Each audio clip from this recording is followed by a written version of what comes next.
General, something I want you to help us with. It wasn't the rioters' organized or sophisticated power and force that enabled them to breach the U.S. Capitol. It was the abject failure of our law enforcement. And not the men and women in blue who were there faced off against the mob. It was the decision makers who chose not to equip our teams. What do you make of this? Absolutely. You have more police per square foot in D.C. than anywhere else in the world other than China and Moscow.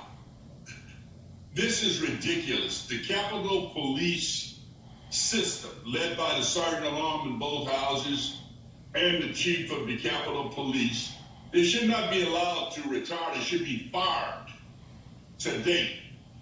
And they should be investigated. This is some type of a complicit act, looking the other way, had the Capitol so soft they gave up the perimeter. They had crossing guard rails that you use at high school football games. And the other thing we got to do, Stephanie, we got to harden that Capitol. This cannot be allowed to happen again. And there's some complicit actions going on here. And we've got members from a campaign team, Giuliani and the president's son, who clearly gave this group marching orders to go to the Capitol and invade the Capitol. That needs to be addressed. And I don't know how long it's going to take for the FBI, who's moving very slow, as well as the lawyers in the D.C. area, to start charging these people and charge them hard. They need to go to jail, Stephanie. Paul, I want to talk about some of the police that were there, because in some of the videos, rioters are praising the police, saying there were cops on their side. There were cops who were walking them out, giving them directions to Schumer's office. What should happen if some of those officers willfully enabled these rioters? They should be locked up. They should be arrested immediately and prosecuted.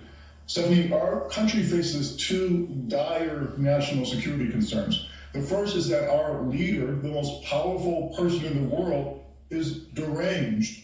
This is a man who has his finger on the nuclear codes, and we have no idea what he's going to do in the next 12 days, but we can say with absolute confidence that he is a clear and present danger to our national security. And the second urgent issue is that Congress has been looted by insurrectionists and traitors. And at this point, we have no idea everything they stole. We have the resources to protect our Capitol. We have the intelligence, but those resources were not deployed effectively on Wednesday. And I agree with the general that they still are not being effectively deployed. 80 arrests, 55 prosecutions, that's insufficient. The Capitol wasn't even treated like a crime scene yesterday. Lieutenant General, I'm a mere civilian, so I'm hoping you can explain the rationale here. The Washington Post reports that the Pentagon, ahead of time, placed tight limits on the D.C. National Guard. They knew this protest was coming, trying to ensure the use of military force would be constrained. Does that make any sense to you? Makes no sense at all. I was in the Pentagon. I was on the Joint Chiefs of Staff. My job was to provide military support to civil authorities. So I'm very familiar with the laws and regulations, and they haven't changed that much since I was there, Stephanie. This is totally ridiculous. When I worked for Chairman Shelton, General Hugh Shelton, he had the chairman's rules of engagement. And whenever we sent soldiers, sailors, airmen, Marines anywhere, they were allowed to defend themselves based on the threat, whether it was a sidearm or a long rifle. But this was ridiculous to put troops on the street, the 300 that were attached to D.C. police, dressed up like crossing guards. They should have been ready. Those 300 could have immediately been deployed. But the problem is, this committee at the Capitol of these three men, the Sergeant at Arms and the of both houses and the Chief of Police, who wasn't even on the ground. Then where is Chad Wolf, the HH Department of Homeland Security? Where is the FBI? This cannot happen again. Each one of them individually have a responsibility to protect the Capital Region, and they all fail. to include the Pentagon, because they should have had troops standing by ready to come in from the National Guard. Even Maryland had National Guard ready to come in. The Maryland State Police and the Virginia State Police could have helped them. But this is complicit leadership, and they wanted to give away for this group to come and make a statement at the Capitol, and it happened.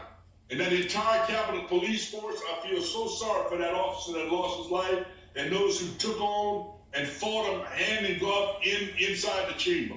But that leadership, people should be going to jail when this is done. This is embarrassing, but the good news, the rock is standing. Democracy is standing.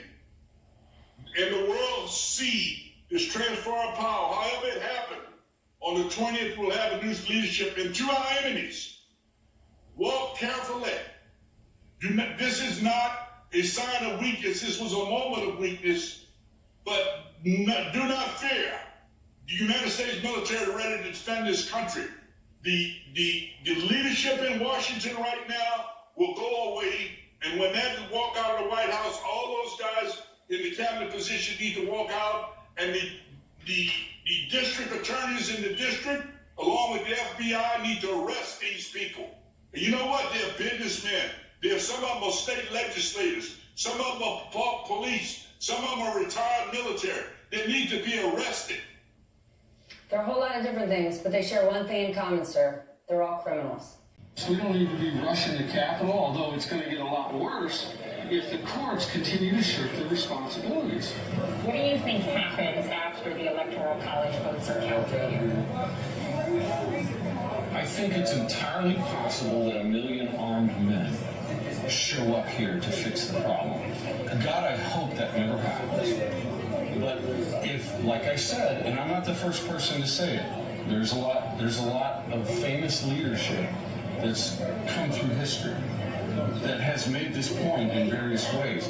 If you do not give the people a legal way to resolve their grievances, violence is ultimately always the result.